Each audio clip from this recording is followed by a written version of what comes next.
하나님 말씀 보겠습니다. 요한계시록 4장 1절로 11절까지 제가 봉독해 올리겠습니다.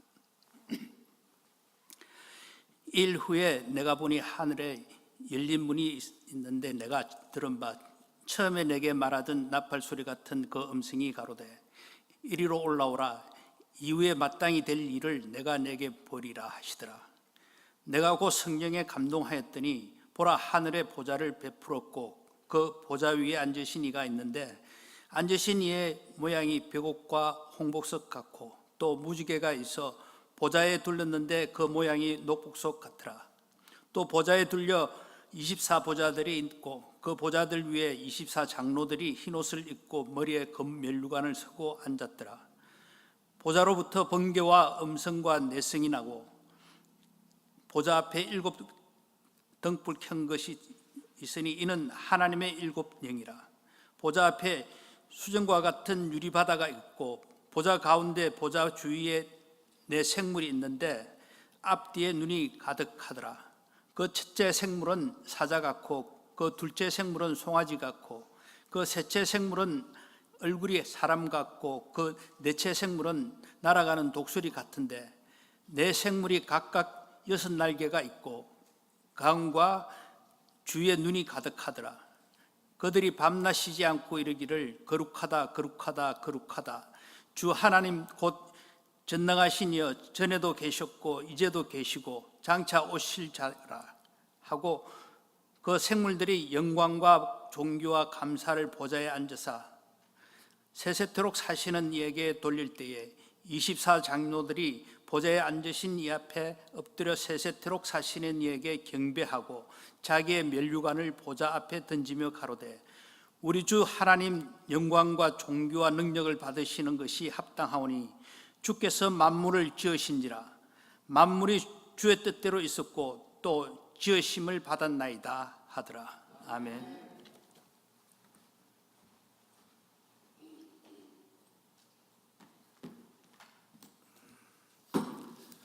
할렐루야.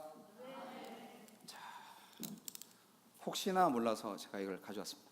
요거 볼륨 좀 올려주세요. 잘 모르시겠지만 이제 뭐 제가 거창한 기자회견하는 것도 아니고 잘 모르시겠지만 저희 교회 앰프 시스템이 이렇게 좀 지금 이원화돼 있어요. 그래서 원래 있던 시스템하고 제가 가져온 시스템하고 같이 쓰고 있기 때문에 그래서 혹시 녹음이 좀 에러가 생기면 안 될까봐 그래서 혹시 몰라서 2개를 씁니다. 용서하시고 나중에 이게 좀 잘 셋업이 다시 돼서 하면은 이제 보기도 좋게 한 시스템으로 셋업을 할 겁니다. 이해를 해주시기 바랍니다. 네.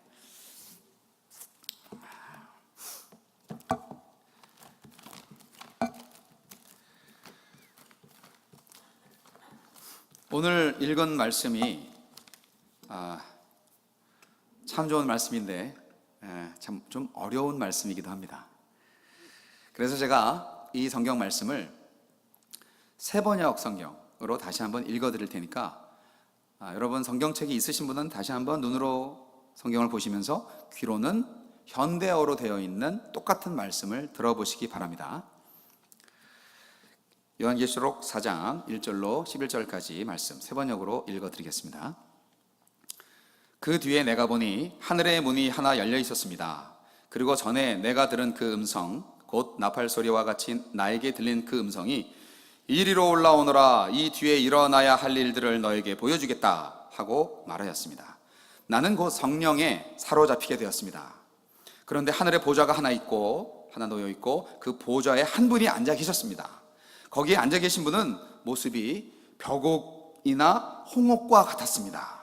그 보좌의 둘레에는 비취 옷과 같이 보이는 무지개가 있었습니다. 그 보좌 둘레에는 보좌 24개가 있었는데 그 보좌에는 장로 24명이 흰옷을 입고 머리에는 금면류관을 쓰고 앉아 있었습니다. 그 보좌로부터 번개가 치고 음성과 천둥이 울려나오고 그 보좌 앞에는 7개의 횃불이 타고 있었습니다. 그 7 횃불은 하나님의 7 영이십니다. 보좌 앞은 마치 유리바다와 같았으며 수정을 깔아놓은 듯 하였습니다. 그리고 그 보좌 가운데와 그 둘레에는 앞뒤에 눈이 가득 달린 4 생물이 있었습니다. 첫째 생물은 사자와 같이 생기고, 둘째 생물은 송아지 같이 생기고, 셋째 생물은 얼굴이 사람과 같이 생기고, 넷째 생물은 날아가는 독수리와 같이 생겼습니다. 이 네 생물은 각각 날개가 6개씩 달려 있는데, 날개 둘레와 그 안쪽에는 눈이 가득 달려 있었습니다. 그리고 그들은 밤낮 쉬지 않고 거룩하십니다, 거룩하십니다, 거룩하십니다. 전능하신 분 주 하나님, 전에도 계셨으며 지금도 계시며 또 장차 오실 분이십니다 하고 외치고 있었습니다. 영원 무궁하도록 살아계셔서 그 보좌에 앉아 계신 분께 그 생물들이 영광과 존귀와 감사를 드리고 있을 때에 24 장로는 그 보좌에 앉아 계신 분 앞에 엎드려서 영원 무궁하도록 살아계신 분께 경배드리고 자기들의 면류관을 벗어서 보좌 앞에 내놓으면서 우리의 주님이신 하나님, 주님은 영광과 존귀와 권능을 받으시기에 합당하신 분이십니다. 주님께서 만물을 창조하셨으며 만물은 주님의 뜻을 따라 태어났고 또 창조되었기 때문입니다 하고 외쳤습니다. 아멘. 이게 이렇게 멋진 말씀을 함께 나누게 되어서 참 감사합니다. 인간은 예배를 위해서 태어났습니다. 왜 태어났냐고요? 예배를 위해서 태어났습니다. 우리가 창조되고 또 재창조된 이유는 바로 하나님을 예배하기 위해서입니다. 예배를 위해서 최초의 시작이 있었고 또 예배를 위해서 중생, 거듭남이라는 새로운 시작이 있었습니다. 교회의 존재 목적도 예배입니다. 우리 교회는 무엇보다도 하나님을 예배하기 위해서 이 땅에 존재합니다. 인간 존재의 목적은 하나님을 영화롭게 하는 것입니다. 오래전에 캐나다 토론토에 있었던 일입니다. 어떤 사람이 좀 상황이 안 좋았습니다. 굉장히 얼굴에 멍도 있고 그리고 며칠 안 먹어서 이렇게 좀 눈이 약간 맛이 간 그런 사람이 있었습니다. 그가 입은 복장은 뭐 그렇게 헐거워 보이진 않았는데, 근데 그 사람이 이제 길 가는 사람한테 와가지고 말을 합니다. 나 좀 도와주세요. 저 좀 도와주세요. 예, 어떻게 도와드릴까요? 그렇게 그 사람이 물어보니까, 예, 사실은 제가 이 도시의 어디에선가 아주 발을 헛디뎌가지고 콘크리트 바닥에 머리를 심하게 찧어가지고, 그래서 아직도 지금 머리가 아픈데 이상하게 그 콘크리트 바닥에 머리를 찧은 그 이전의 기억이 하나도 없습니다. 근데 이거 어떻게 해야 될지 모르겠습니다. 좀 도와주세요. 머리를 부딪혀서 정신을 잃고 일어나 보니까 누군가 내 지갑을 훔쳐가지고 내 서류도 도둑맞고 내가 누구인지 모르겠습니다. 그래서 이 사람 도와주려는 사람이, 아이고 선생님, 그러면 이름이 뭔가요? 성함이 어떻게 되십니까? 그분 대답이, 모르겠습니다. 집이 어디인가요? 어디 사시나요? 모르겠습니다. 결혼을 하셨나요? 기억이 나지 않습니다. 당신에게 자녀가 있습니까? 기억이 나지 않습니다. 당신은 어느 나라 사람인가요? 그것도 모르겠습니다. 캐나다, 미국, 영국, 뭐 지금 영어를 하고 있으니까 그 중에 하나겠죠? 그러면 당신 지금 여기 캐나다 토론토에 왜 있는지 아십니까? 몰라요. 모른다고요. 당신의 직업이 무엇인지 생각납니까? 이분의 답변, 내가 무슨 일을 하는지 나도 모르겠습니다. 지갑도 서류도 신분증도 없습니다. 내가 지금 아는 거라고는 내가 몹시 피곤하다는 겁니다. 나는 여러 거리들을 헤매고 다녔습니다. 나는 콘크리트에 머리를 부딪힌 이전의 일들을 전혀 기억할 수 없습니다. 도와줄 방법이 없네. 과거에 아담이라는 사람이 있었습니다. 그는 높은 데서 떨어져서 머리를 다쳤습니다. 그의 아내도 똑같이 높은 데서 떨어져서 머리를 다쳤습니다. 그들이 정신을 차리고 서로를 쳐다보았습니다. 우리가 어디에 있지? 우리가 뭐 하고 있지? 우리가 왜 살고 있지? 수많은 아담과 하와의 자손들이 이렇게 영적 기억 상실증에 빠져 있습니다. 그 캐나다 토론토에서 헤매는 그 아저씨는 기억 상실증 환자가 된 거죠. 나중에 어떤 사람이 헐레벌떡 따라옵니다. 어이 밥, 밥이라고 하면 안 되겠다. 어이 찰리 찰리 나야 나 모르겠어? 당신 찾으려고 내가 얼마나 헤맸는지 알아? 3일 동안이나 내가 이 토론토를 헤맸단 말이야. 어디 가서 뭐하고 있었어? 그렇게 얘기합니다. 실례지만 나는 당신이 누군지 모릅니다. 뭐야, 당신은 유명한 바이올리니스트고 나는 머시기 교향악단의 지휘자잖아. 우리가 여기 캐나다 와가지고 공연하려고 왔잖아. 베이토벤 당신 해야 되는데 아니 연주할 때 당신 소리가 안 나오더라고. 얼마나 찾았는지 알아? 글쎄요. 그럼 내가 그러면 바이올리니스트란 말입니까? 그럼 저는 지금 미국에서 온 사람이란 말입니까? 제 이름이 찰리고요? 네, 그렇군요. 그 사람이 알려주니까 믿을 수밖에. 안 믿으면 할 수 없고. 당신은 정말 최고의 바이올리니스트고 나와 함께 오케스트라 오늘 밤에 마지막 공연이 있습니다. 나와 같이 가십시다. 그렇게 가지고 간 구원의 역사가 있었습니다. 우리에게도 똑같습니다. 영적 기억 상실증에 빠져 있는 우리가 예수 그리스도의 지상의 오심을 통하여서 나의 마음의 문을 두드리시고 너는 하나님의 아들이야 그렇게 가르쳐 주셨고 그 이름을 믿는 자에게 하나님의 자녀가 되는 권세를 주시지 않았습니까, 여러분? 할렐루야! 이것이 우리 인생의 과정 중에 필수적인 그런 과정입니다. 우리 모두가 다 겪었던 부분이에요. 그런데 수많은 아담과 하와의 자손들이 아직도 영적인 기억 상실증에 걸려 있다는 거 여러분 부인할 수 없는 사실일 겁니다. 여러분, 메릴랜드 대학교 캠퍼스에 가서 누구를 만났다고 가정을 해봅시다. 저는 아직 한 번도 안 가봤지만 가볼 예정인데 제가 가정에서 얘기하는 거예요.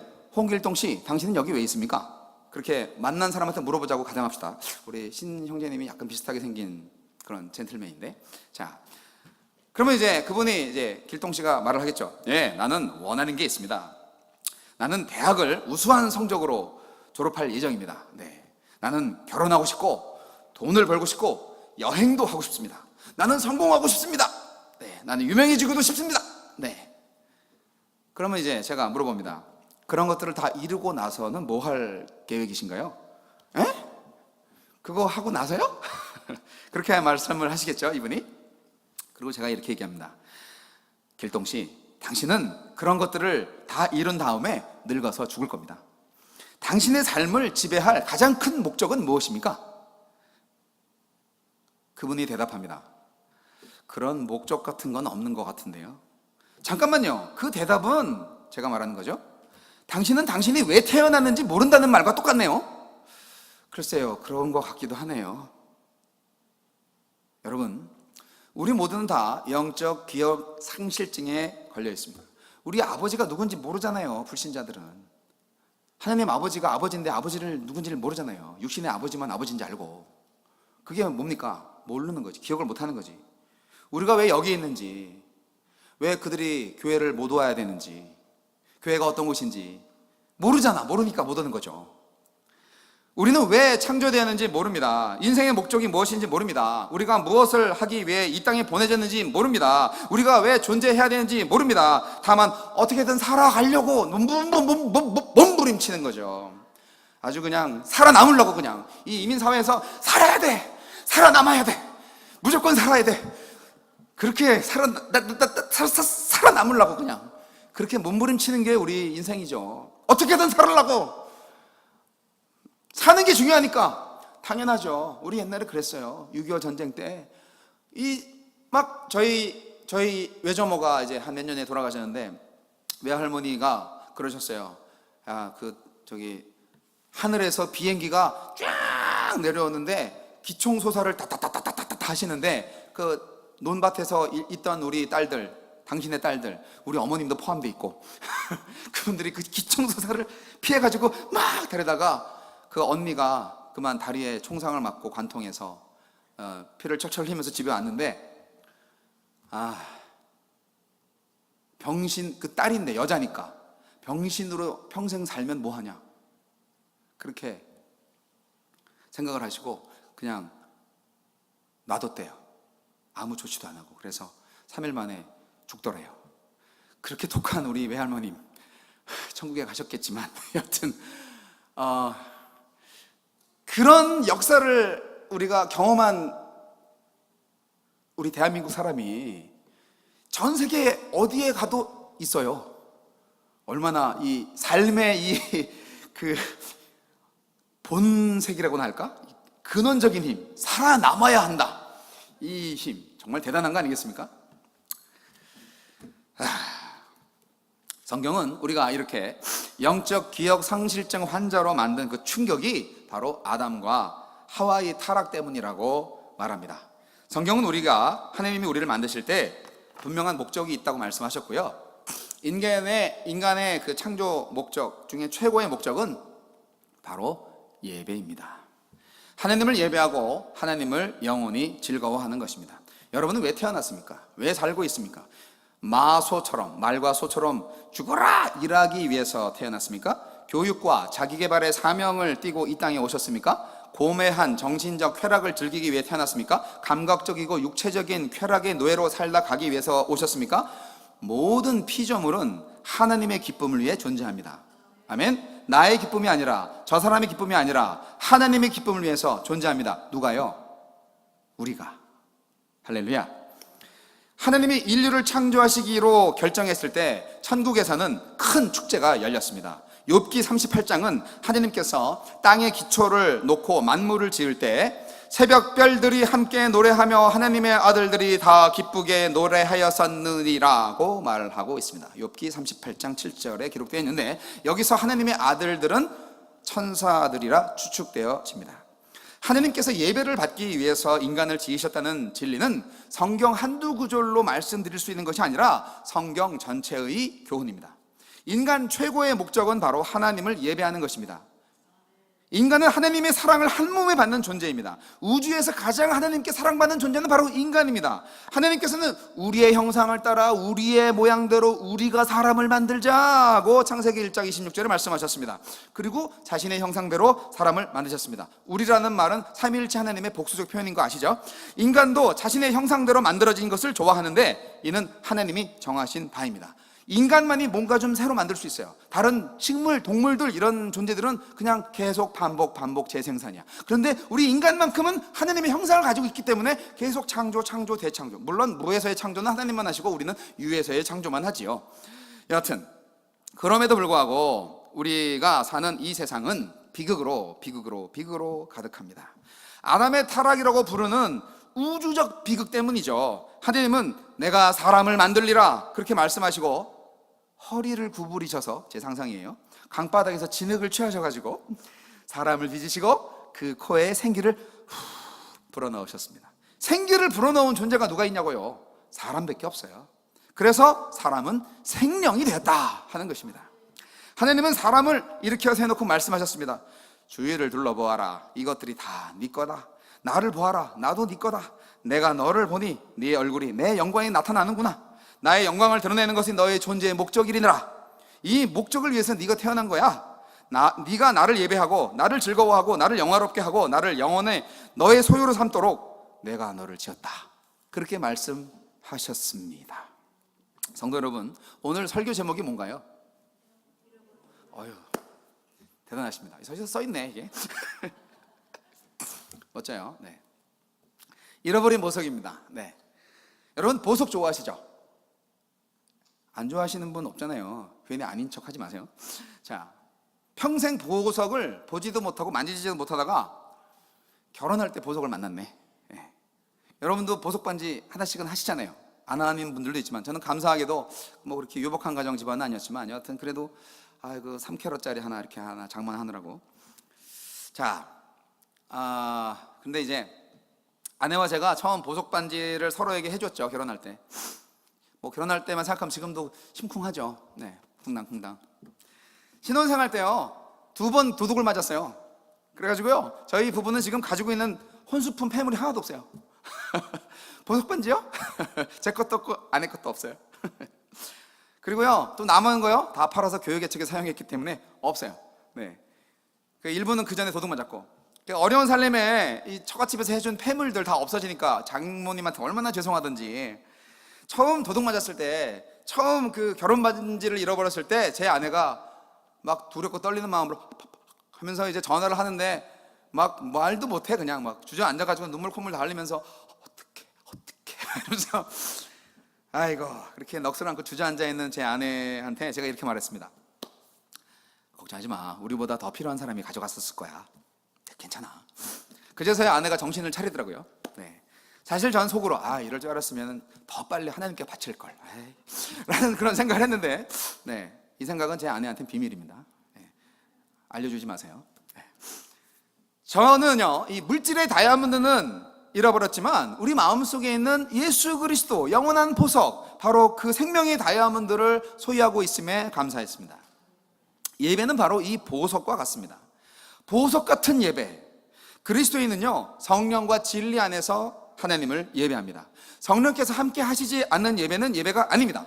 세상의 모든 예배를 하나님께서 다 받으시는 줄 아세요? 천만의 말씀, 만만의 콩떡. 절대 아닙니다. 가인의 예배, 사울왕의 예배 다 실패했어요. 하나님 받지 않으셨습니다. 얼마나 많은 예배들이 헛된 종교 노름으로 전락했는지 아십니까? 모르죠. 안 가봤으니까. 하나님께서 받지 않으시는 예배, 하나님께서 함께 하시지 않는 종교적 체험 많습니다. 우리 하늘교회는 방언 기도를 못 하시는 분이 없는 것 같아요. 예, 하지만 여러분, 불교에도 방언이 있다더군요. 모든 종교적인 판타지는 모든 사이비 종교에도 다 있어요. 고린도 교회가 방언, 통역, 예언 다 받으면서 왜 바울사도한테 책망받았는데요? 그것이 다가 아니라는 거죠. 은사는 좋은 거예요. 귀한 거예요. 하나님의 선물이에요. 그러나 성숙한 그리스도인으로서, 하나님께서 기뻐하시는 교회로서 더 나아가야 할 그 부분이 있는데, 그 부분은 바로 예배를 회복하는 것입니다. 하나님께서 함께 하시지 않는 종교적 체험에 꼴딱 넘어가시지 말고, 종교인들의 모임에서 따뜻한 인간관계가 느껴지고 엄숙한 오르간 소리나 또는 아름다운 찬송가, 그리고 또 성가대, 또는 우리처럼, 우리는 아직은 아니지만 앞으로 될 최고의 찬양 밴드가 또 연주하면서 우리 불후의 명곡 스튜디오 온 것 같아, 이런 감동을 받으면서도 우리가 진리와 성령이 없으면 하나님께서 예배를 안 받으신다, 참된 예배가 없다 하는 것입니다. 우리는 하나님을 하나님답게 대접하는 참된 예배를 드려야 합니다. 우리가 받은 구원은 값싼 구원이 아니에요. 우리가 받은 구원은 500원짜리 동전 컬러 2개 넣고 딸랑 나오는 그런 월마트의 캔콜라 같은 값싼 구원이 아니에요. 예수 그리스도를 믿으면 구원받아. 고백해, 따라해, 믿어, 아멘. 그래, 너 구원 받았어. 그렇게 땅땅땅 치고 너의 인생 끝, 그렇게 하는 구원이 하나님께서 주신 구원이 아니라고요. 그 구원만을 위해서 우리 예수님이 십자가에 달려 죽으셨습니까? 미치셨죠. 그러려면 구원의 시작이죠. 그게 우리의 고백과 믿음의 고백과 그 결단이 구원의 시작이죠. 구원을 받았지만 이미 지금 구원을 이루고 있는 중이죠. 완벽한 구원은 저 새하늘과 새 땅에서 이루어질 줄로 믿습니다. 우리는 하나님을, 그 구원을 이루신 하나님을 하나님답게 예배할 수 있는 교회가 되어야 합니다. 예배는 뭔가요? 예배는 마음의 상태입니다. 예배는 태도입니다. 육체적인 태도가 아니라 정신적인 태도입니다. 또 예배는 행동입니다. 예배는 지속적인 행동입니다. 항상 동일할 수는 없죠. 우리가 신혼여행 때 가졌던 사랑의 감정이 올해가 제 25주년인데 25주년에 있는 그 마음하고 똑같겠어요? 다르죠. 의지로 결단하는 거죠. 네, 나는 아내를 사랑해야 돼. 그래서 결단해야 돼. 25년이나 지켜주신 하나님 감사합니다. 얼마나 위기가 많았는데. 네, 저보다 더 많은 긴 결혼 생활 하신 분들 사랑하고 축복합니다. 정말 대단하십니다. 참 잘 지키셨습니다. 근데 그런 것이 감정만으로 이루어지는 게 아니고 나의 의지로 결단하는 부분도 있다는 거예요. 그래서 우리가 가족에 대한 사랑을 느끼지 못할 때도 그들을 사랑해야 합니다. 왜냐하면 사랑은 단지 감정이 아니라 태도이며 마음의 상태이며 지속적인 행동이기 때문입니다. 교회 예배가 요즘 도 은혜가 안 돼. 좀 반주자도 없고 현찮아. 요즘 좀 썰렁해. 그래서 좀 며칠 쉴까 하는 생각 중인데 라고 하시는 분들이 혹시 있다면 그분은 바로 의지적으로 결단해야 될 때예요. 하나님께서 어쨌든 예배를 받기 원하시고 그리고 본인이 예배를 해야만 하는 사람이기 때문입니다. 그래서 여러분, 영원전부터 살아계신 그 하나님의 신비 앞에 압도당할 수 있는 사람이라면 정말 은혜 받을 수 있는 사람입니다. 사람은 예배는 하나님이 우리에게 구원의 은혜와 진리의 계시를 주신 것에 대한 올바른 응답이 바로 예배입니다.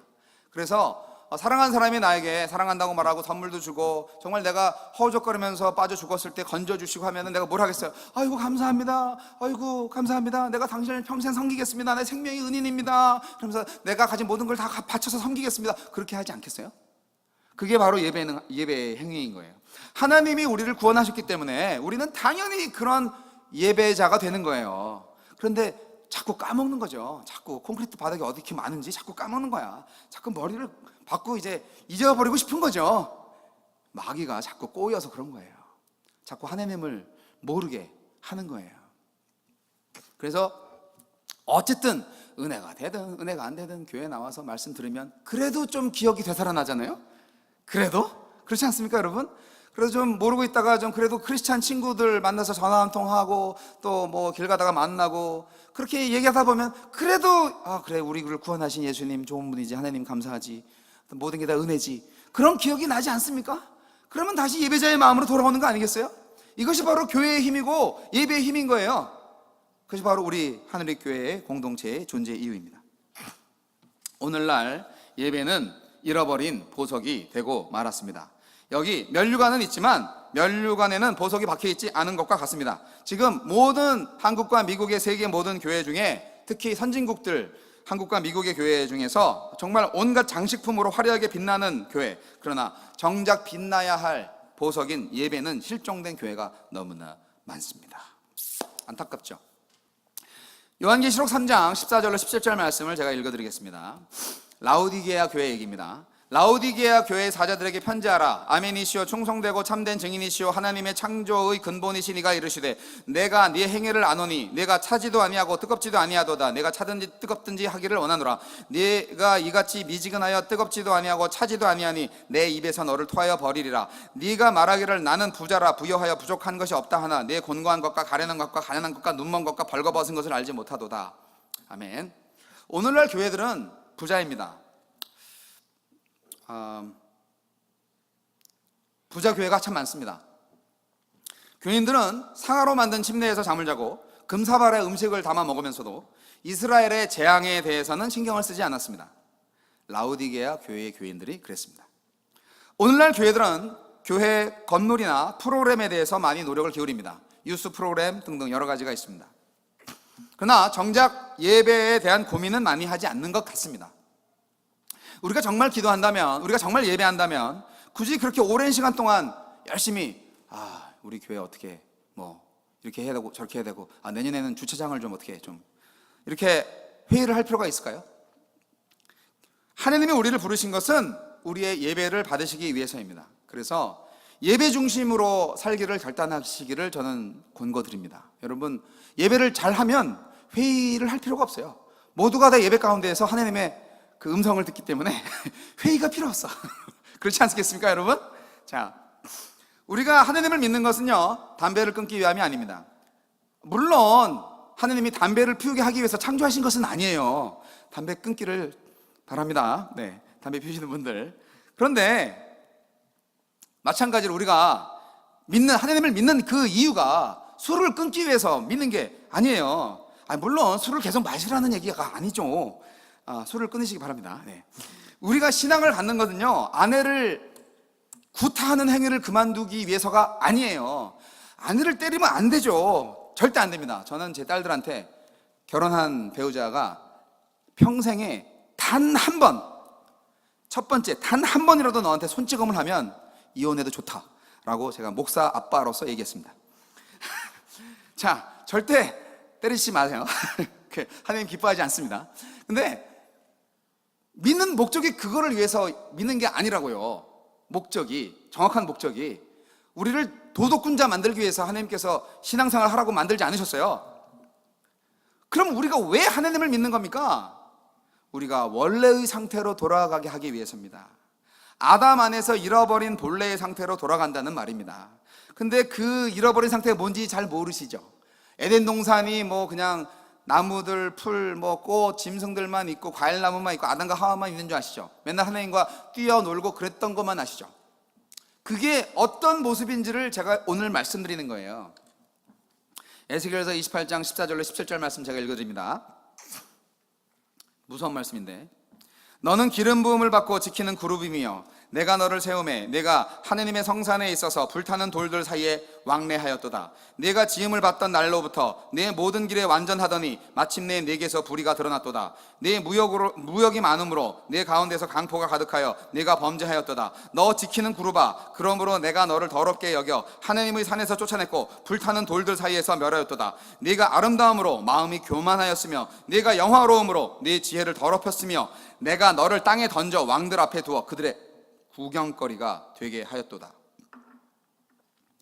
하나님께서는 나름대로 목적이 있어서 그룹을 만드셨습니다. 그룹이라고도 하고 스랍이라고도 합니다, 성경에. 이 존재는 하나님 앞에서 당혹감이나 두려움 없이 마음껏 불탈 수 있었습니다. 화강석 사이로 마음대로 왕래할 수 있었습니다. 그러니까 하나님하고 뛰로 놀았다는 거지. 하나님 앞에서 왔다리 갔다리 해도 전혀 문제가 없었던 존재였던 거예요.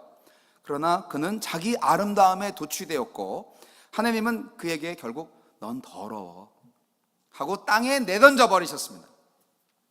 많은 성경학자들은 이 존재를 마귀라고 해석합니다. 마귀는 본래 하나님을 예배하기 위해서 창조되었지만 자기 자신을 예배하기 위해서 창조되었지만 결국 어떻게 됐어요?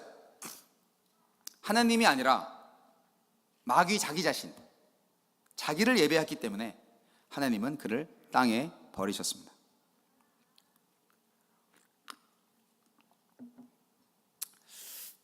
땅에 버림받은 자들이 이 세상에 참 많습니다. 땅에 버림받은 사람들. 말씀 한 구절 더 보겠습니다. 계시록 2장 1절로 7절 에베소 교회 말씀인데요. 에베소 교회의 사자에게 편지하라. 오른손에 있는 7별을 붙잡고 7 금촛대 사이를 거니시는 이가 이르시되. 이 말씀을 읽기 전에 제가 잠시 영주권과 관광 비자의 차이에 대해서 잠깐 얘기를 하도록 하겠습니다. 잠깐 졸리신 것 같아서. 영주권과 관광 비자의 차이를 아시는 분, 이 이야기를 들어보신 분, 제가 10년 전에 조지아에서 들었는데 여기까지는 아직 전달이 안 된 것 같아요. 그래서 어제 찬양팀 연습할 때 물어보니까 잘 모르시는 것 같더라고요. 그래서 최소한 3분은 모르시니까 그분들을 위해서라도 제가 한번 말씀을 드리겠습니다. 어떤 악당이, 어떤 조폭 두목이 이제 그 일평생을 죄만 짓다가 죽었어요. 그래가지고 이제 죽으니까 딱 갔더니 저승사자님이 딱 계시네요. 베드로 사도예요. 그래서 천국의 열쇠를 가지신 분이잖아요.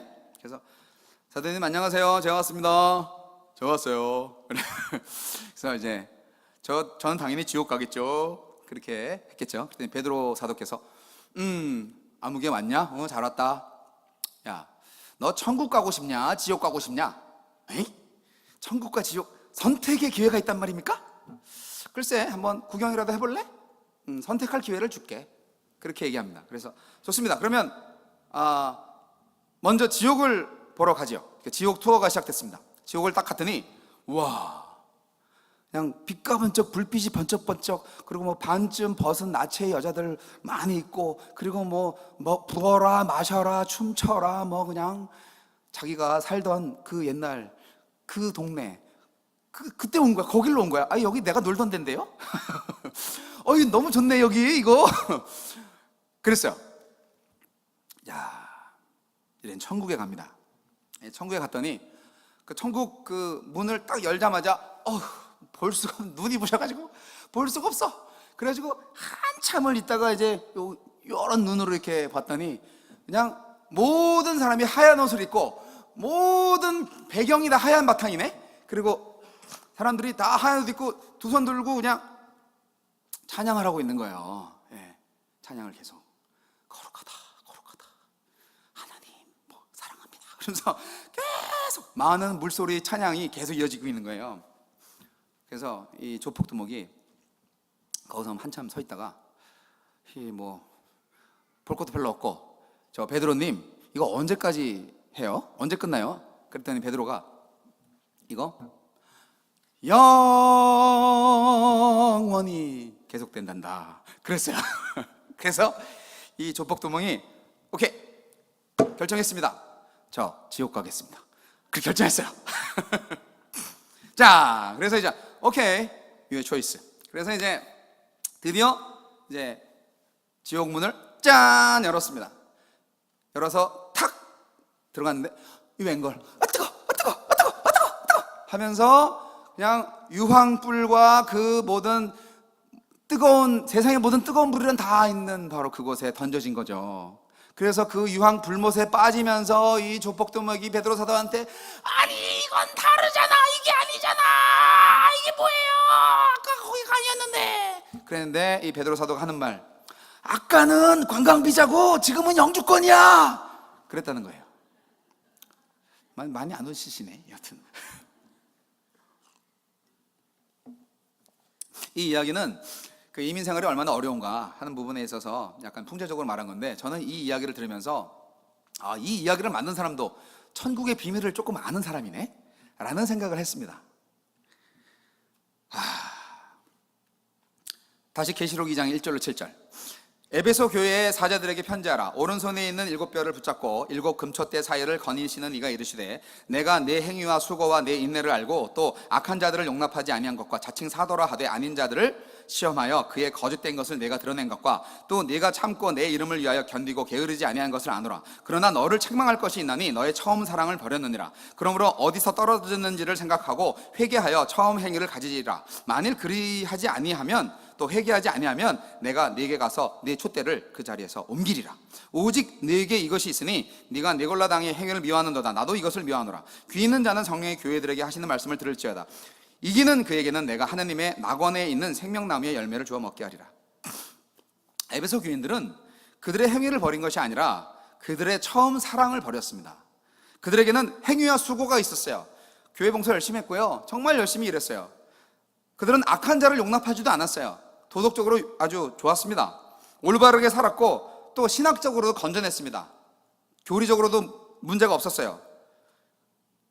그러나 주님께서는 회개하지 않으면 촛대를 옮기시겠다고 말씀하셨습니다.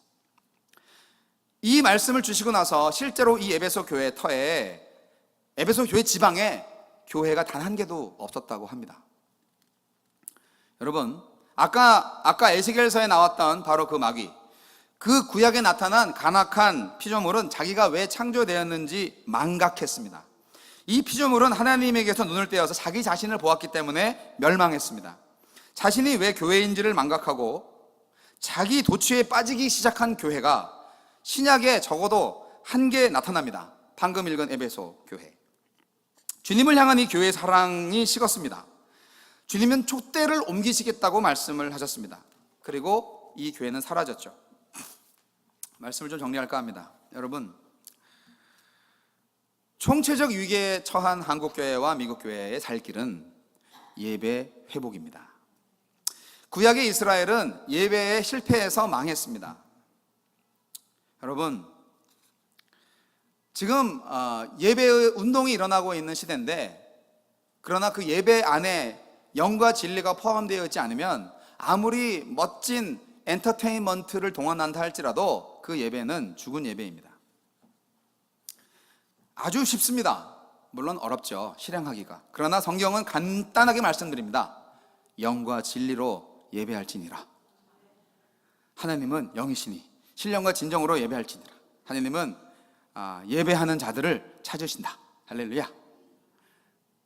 하나님께서 예배하는 자를 찾으신다.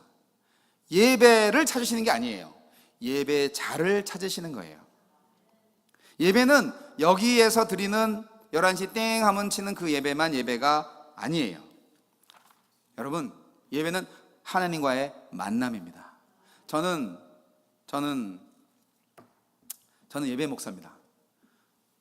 저는 예배 회복과 그로 인한 교회의 부흥을 위해서 메릴랜드에 왔다고 확신합니다.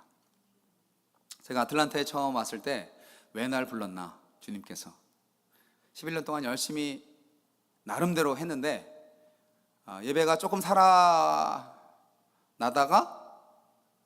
다시 좀 시들해졌습니다. 그 마음이 얼마나 거의 뭐 돌짝이 하나 있는 것 같아요, 제가. 그래서 제가 5년 반 동안 새생명교회에서 부목사, 청년부 담당, 예배 찬양 사역 뭐 등등 하면서 또 교계를 위해서 또 아틀란타 지역을 위해서도 여러 예배 찬양 사역을 했었는데 그에 대한 열매는 보이지 않았습니다. 그리고 제가 교회를 사임했고 그리고 개척을 했지만 또 잘 안 됐고, 그리고 여러 교회에 돕는 예배 목사로 있었다가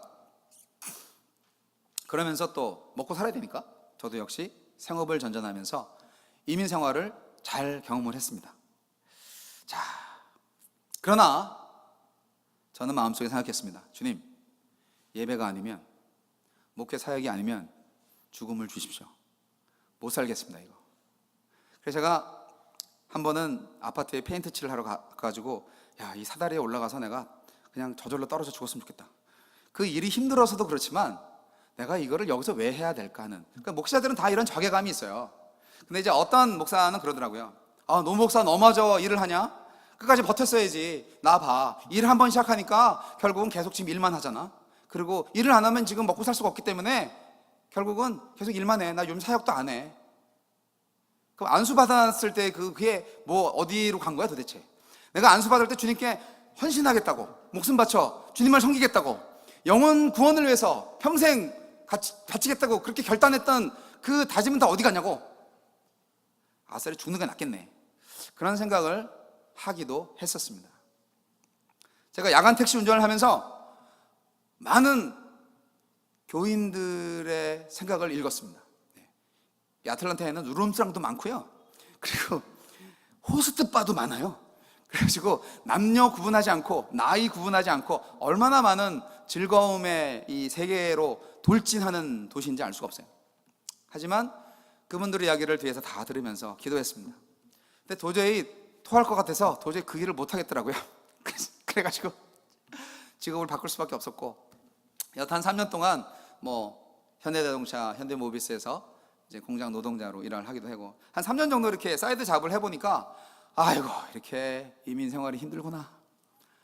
다 알아봤더니 일하시는 분들 다 자기 전공이 아니에요. 음악 박사님들, 뭐 수학 선생님, 뭐 대학 교수, 다 청소하고 뭐 그냥 이거 돌리고 있고 뭐 튀기고 있고 뭐 운전하고 있고, 우리 이민 생활이 다 그런 거구나. 그때 알았어요, 제가. 이민 생활 5년 만에 직접적으로 아니까. 그리고 또 한 가지, 제가 설교 길어서 죄송한데 뭐 이번 하고 또 언제 또 주일 설교를 해보겠어요? 조금만 참아주세요. 제가 그 목사라는 존재가 이 세상에 나가니까요, 쓸모가 없어요. 쓸모가. 뭐를 좀 일을 시키려고 해도 할 줄 아는 게 있어야지. 그러니까 이게 딱 어디 뭐 저기 스시 그 무슨 음식물 이제 나르는 업체 가서 면접을 보는데, 운전은 당연히 뭐 잘하겠지. 근데 뭐 목사님이시라고요? 하면서 이제 이력서를 보고 하는데 별로 달궈하지 않는, 아유 뭘 하겠나, 그러면서 항상 교회 일을 하면 쓱 빠질 것 같은 그런 느낌을 받는 거예요. 많은 그 직장인들이 저 교회 저 기도회 가야 돼요, 일찍 퇴근할게요 막 이러면 사장 입장에서는 아유 저걸 주구에 살려 그러겠죠. 그런 마음이 모든 업주들한테 있는 거예요. 그리고 또 목사가 돼가지고 직장 공장에 와가지고 자꾸 직장 사람들 막 전도하는 거지. 자기 일은 안 하고 성경책 보고 있고. 그러니까 사장 입장에서는, 매니저 입장에서는 아주 우라통이 터지는 거죠. 일은 안 하고 지금 뭐 하는 거야, 월급 받고. 그걸 제가 알았어요. 거룩하게 직장에서 성경 보면 안 돼요. 직장에서는 일을 하셔야 돼. 그리고 일을 열심히 하셔야지. 그래서 일상의 예배가 중요하다 하는 겁니다. 그래서 제가 칭찬받았잖아. 이 3개월 동안 윙 튀기면서 목사님 같은 분 없어요, 제발 그만두지 않으시면 안 돼요? 감사했죠. 예, 제가 그 현대모비스에서도 그 오디오 플랜트에서 일하면서 아유 그 좀만 더 계시지 좀, 제가 시간당 50센트 올려드릴게 그러면서 또 우리 매니저 말씀하시는데, 예, 제가 아틀란타에 가서 목회를 해야 될 것 같아서요, 죄송합니다. 또 올라왔죠. 얼마나 칭찬받았는데요, 제가. 하여간 죄송한 말씀 드리는데, 하여간 제가 세상에 나가니까 역시 송충이는 솔잎을 먹어야 되나 봐. 그래서 제가 기도하기를, 예배가 아니면, 목회 사역이 아니면 아예 저를 죽여주십시오. 제가 그렇게 망측스러운 기도를 했답니다. 그래서 하나님은 저를 메릴랜드로 불러주셨고 오늘 여기에서 하늘의 교회에서 설교까지 하게 하신 줄로 믿습니다. 하늘의 교회 성도 여러분, 예배가 모든 것입니다. 지금 우리에게 가장 급하고 중요한 것은 예배의 회복입니다. 지금까지 예배를 잘 하셨겠지만 참 예배, 하나님과의 만남, 늘 1분 1초 하나님을 경험하는 삶, 이 관계, 예배는 관계이거든요. 예배는 하나님과 사랑의 관계이거든요. 예배는 거룩하신 하나님과의 대면이고 하나됨이거든요. 예배는 에덴 동산에서 시작해서 인류의 타락으로 상실되었다가 예수 그리스도의 대속으로 회복된 구원을 시작으로 생긴 바로 그 만남, 그 신비로운 그런 의식이거든요. 예배는 인류 구원의 목적입니다. 저는 정확히 말씀드립니다. 우리는 구원받기 위해서 이 세상에 태어난 게 아니고 사는 게 아닙니다. 우리는 예배하기 위해서 구원받았습니다. 우리가 선교지에 왜 가서 말씀 전하냐고요? 영혼 구원을 위해서? 맞습니다. 그러나 그것은 과정이에요. 최종적인 목적은 그 구원받은 영혼으로 말미암아 하나님을 예배하게 하는 것이 목적입니다. 다시 한번 말씀드립니다. 우리는 예배하기 위해서 구원받았습니다. 따라해 보세요. 우리는 예배하기 위해서 구원받았습니다. 우리는 예배하기 위해서 구원받았습니다. 제가 말하기 전에 존 맥스웰 목사가 말했던 것이기도 합니다. 사랑하는 성도 여러분, 하늘의 교회가 예배를 회복하고 그리고 이 메릴랜드의 죽은 예배를 드리는 교회를 살리는 그런 마더 처치가 되기를 소원합니다. 다시 한번 주여, 다시 한번 주여, 다시 한번 부흥을 주세요. 다시 한번 예배를 회복할 수 있는 힘을 주옵소서. 기도하겠습니다. 네 마음 그 숲속에서 주님